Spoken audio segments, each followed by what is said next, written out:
ನಿಮ್ಮೆಲ್ಲರ ಜೋರು ಚಪ್ಪಾಳಿಯೊಂದಿಗೆ ಮುಖ್ಯಮಂತ್ರಿಗಳನ್ನ ವೇದಿಕೆಗೆ ಆಹ್ವಾನಿಸ್ತಾ ಇದ್ದೇವೆ.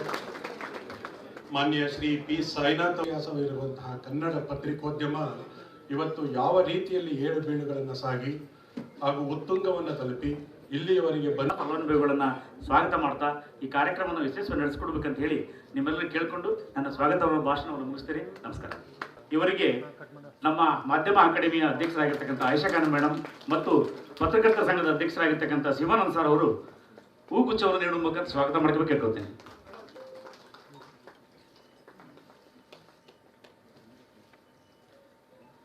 ಈ ವಂಚವನ್ನು ನೀಡಿ ಅವ್ರನ್ನ ಸ್ವಾಗತ ಮಾಡ್ಕೋಬೇಕು ಕೇಳ್ಕೊಳ್ತೇನೆ.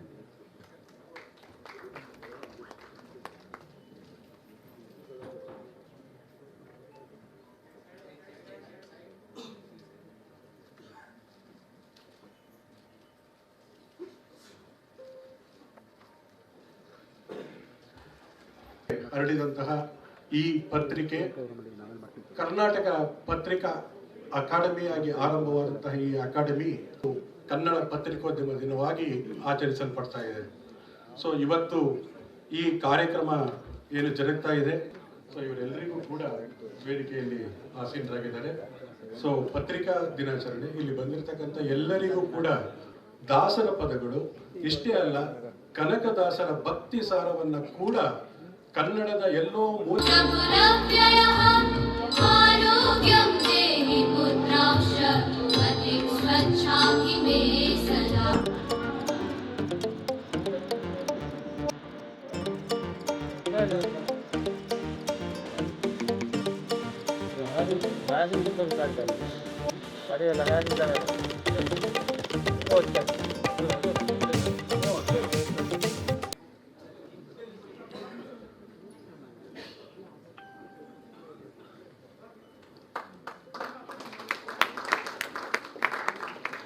ಈ ದಿನ ಸಾಂಕೇತಿಕವಾಗಿ 10 ಜನರಿಗೆ ಗ್ರಾಮೀಣ ಪಾಸ್ ಅನ್ನ ವಿತರಿಸಲಾಗ್ತಾ ಇದೆ. ಪ್ರಜಾವಾಣಿ ಪತ್ರಿಕೆಯ ವರದಿಗಾರ ಜಗನ್ನಾಥ ಶೇರಿಕಾರ್, ಕಲಬುರಗಿಯ ಕಮಲಾಪುರದ ವಿಜಯ ಕರ್ನಾಟಕ ವರದಿಗಾರದ ಮಲ್ಲಿಕಾರ್ಜುನ ಡಿ ಮೂಲಗೆ, ದಕ್ಷಿಣ ಕನ್ನಡ ಉಳ್ಳಾಲದ ವಾರ್ತಾ ಇಮ್ಜಾದ್ ಪಾಷಾ, ಧಾರವಾಡದ ಅಳ್ನಾವರದ ಸಂಯುಕ್ತ ಕರ್ನಾಟಕದ ಗುರುರಾಜ ಸವನೀಸ್, ಧಾರವಾಡದ ಕುಂದಗೋಳದ ಸಂಯುಕ್ತ ಕರ್ನಾಟಕ ವರದಿಗಾರ ಖಾದರ್ ಸಾಬ್ ರಾಜೇ ಖಾನ್ ಡಗಲಿ, ಉತ್ತರ ಕನ್ನಡದ ಭಟ್ಕಳ ಜಿಲ್ಲೆಯ ಭಟ್ಕಳ ತಾಲೂಕಿನ ವಿಜಯವಾಣಿ ಪತ್ರಿಕೆಯ ವರದಿಗಾರ ರಾಮಚಂದ್ರ ಕಿನಿ, ಕಲಬುರಗಿಯ ವಿಜಯ ಕರ್ನಾಟಕ ಪ್ರತಿನಿಧಿ ಮಂಜುನಾಥ ಜ್ಯೂಟಿ, ಚಿಕ್ಕಮಗಳೂರಿನ ಮೂಡಿಗೆರೆಯ ಜಯಮಿತ್ರ ವರದಿಗಾರ ಅಭಿಷೇಕ್ ಅವರು ವೇದಿಕೆಗೆ ಬಂದು ಸಾಂಕೇತಿಕವಾಗಿ ಈ ಪಾಸನ್ನ ಪಡ್ಕೊಳ್ಬೇಕು.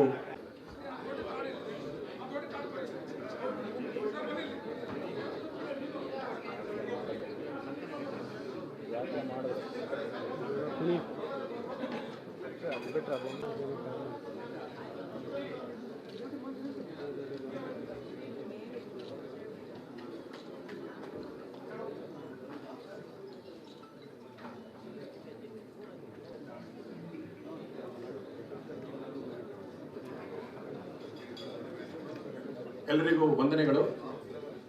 ಇವತ್ತು ಹೇಗೆ ಪತ್ರಿಕಾ ದಿನಾಚರಣೆಯೋ ಹಾಗೆ ಇವತ್ತು ವೈದ್ಯರ ದಿನಾಚರಣೆ ಕೂಡ. ಇಬ್ಬರ ಕೆಲಸವೂ ಕೂಡ ಸಮಾಜದ ಸ್ವಾಸ್ಥ್ಯವನ್ನು ಕಾಪಾಡೋದೇ. ಇವತ್ತು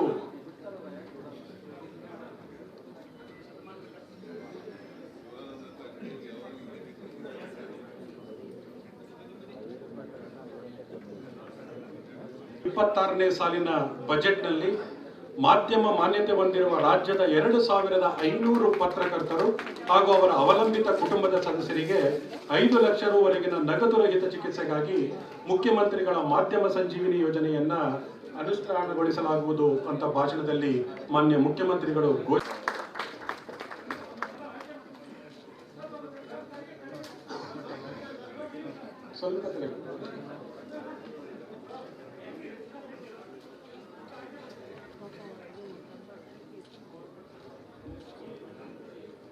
ಗಂಟಿಯವರು ವೇದಿಕೆಗೆ ಬಂದು ಮೋಜೋ ಕಿಟ್ ಅನ್ನ ಪಡ್ಕೊಳ್ಬೇಕು.